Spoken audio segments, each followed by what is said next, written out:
The Passing of King Pariksit. Part 1. The Curse. Namaste and welcome to the glorious pastimes of King Pariksit leaving this world. King Pariksit was a pious and celebrated monarch who cared for all the citizens and indeed all living creatures under his protection. His passing from this world is an illustrious saga and the setting for the glorious Srimad Bhagavatam. Part 1 is composed of 25 of the 50 verses in Canto 1, Chapter 18, and describes how King Pariksit was cursed to die.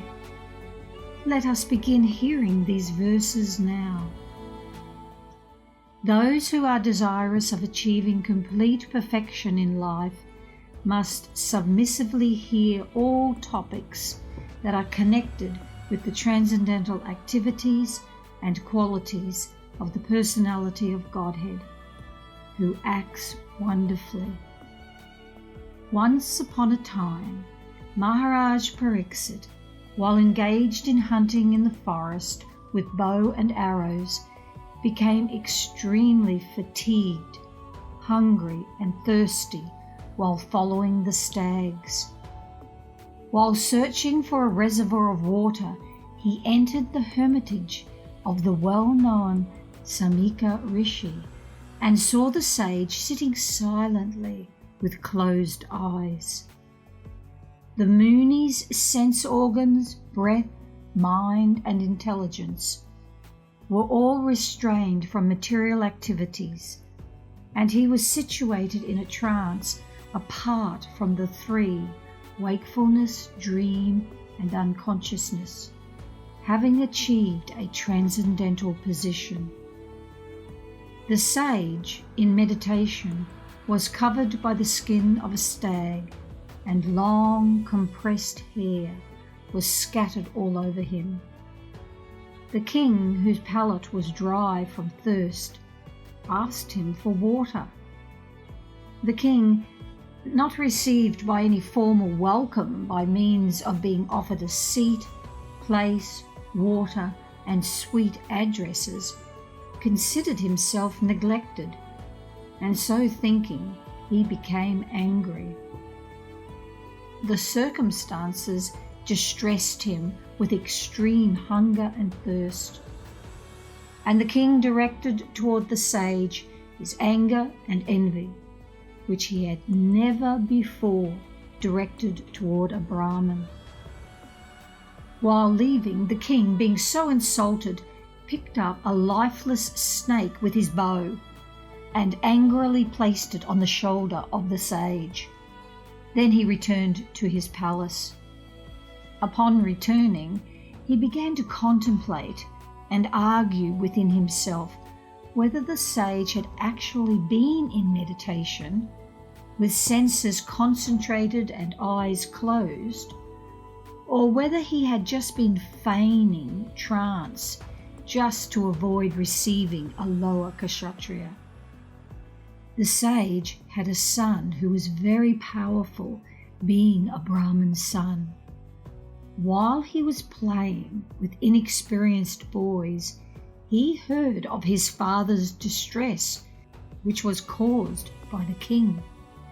Then and there, the boy named Shringi spoke the following: "Oh, just look at the sins of the rulers who, like crows and watchdogs at the door, perpetrate sins against their masters contrary to the principles governing servants. The descendants of the kingly orders are definitely designated as watchdogs, and they must keep themselves at the door. On what grounds can dogs enter the house and claim to dine with the master on the same plate?"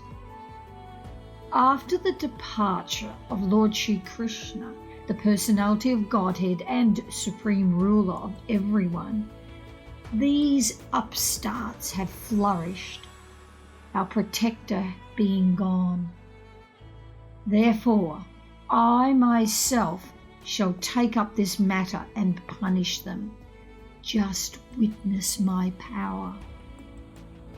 The son of the sage, his eyes red hot with anger, touched the water of the river Kusika while speaking to his playmates, and discharged the following thunderbolt of words. The Brahmin's son cursed the king thus: "On the 7th day from today, a snake bird will bite the most wretched one of that dynasty, Maharaj Pariksit, because of his having broken the laws of etiquette by insulting my father." Thereafter, when the boy returned to the hermitage, he saw a snake on his father's shoulder, and out of his grief he cried very loudly. The sage, who was born in the family of Angira Muni, hearing his son crying, gradually opened his eyes and saw the dead snake around his neck. He threw the dead snake aside and asked his son why he was crying, whether anyone had done him harm. On hearing this, the son explained to him what had happened. The father heard from his son that the king had been cursed, although he should never have been condemned, for he was the best amongst all human beings. The sage did not congratulate his son, but, on the contrary, began to repent, saying, "Alas, what a great sinful act was performed by my son. He has awarded heavy punishment for an insignificant offence. Oh, my boy, your intelligence is immature, and therefore you have no knowledge that the king, who is the best among human beings, is as good as the personality of Godhead. He is never to be placed on an equal footing with common men. The citizens of the state live in prosperity, being protected by his unsurpassable prowess. My dear boy, the Lord who carries the wheel of a chariot is represented by the monarchical regime, and when this regime is abolished, the whole world becomes filled with thieves, who then at once vanquish the unprotected subjects like scattered lambs. Due to the termination of the monarchical regimes and the plundering of the people's wealth by rogues and thieves, there will be great social disruptions.